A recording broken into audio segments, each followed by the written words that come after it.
দেখো মাছে হলুদ লবণ মাখানো শেষ। দেখো এখানে আছে 2-3 রকমের সবজি, শীতের সবজি দিয়ে মাছ রান্না হবে। দেখো সব মাছগুলোই একসাথে দিয়ে দিছি, মাছগুলো ভাজা হোক।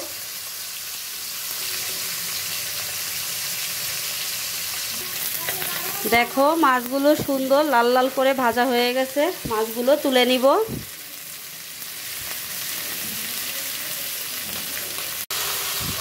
দেখো সবজিগুলো দিয়ে দিলাম, সবজিগুলো ভেজে নিব।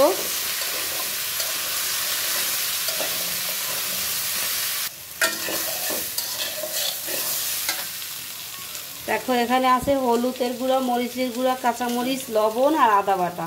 মশলাটা জল দিয়ে দিব। দেখো সবজিগুলো খুব সুন্দর করে কষিয়ে নিব। দেখো সবজিটা সুন্দর করে কষানো হয়ে গেছে।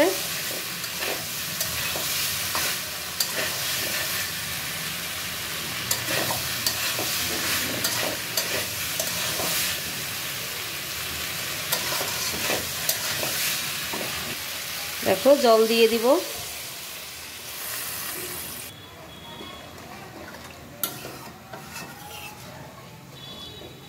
দেখো ঝোলটা সুন্দর ফুটে উঠছে, ভাজা মাছগুলো দিয়ে দিব।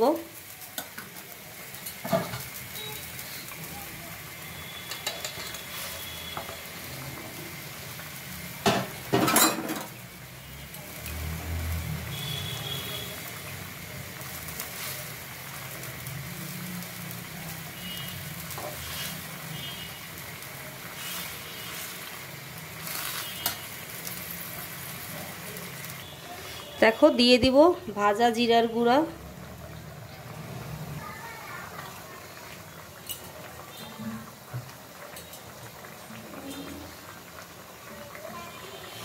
দেখো মাছের ঝোলটা রান্না প্রায় কমপ্লিট, দিয়ে দিলাম ধনিয়া পাতা।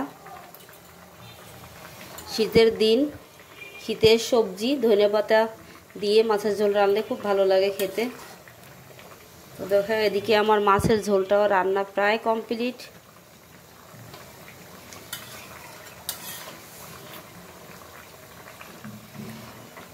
তো আমার মাছের ঝোলটা রান্না কেমন লাগলো অবশ্যই কমেন্ট করে জানিও বন্ধুরা।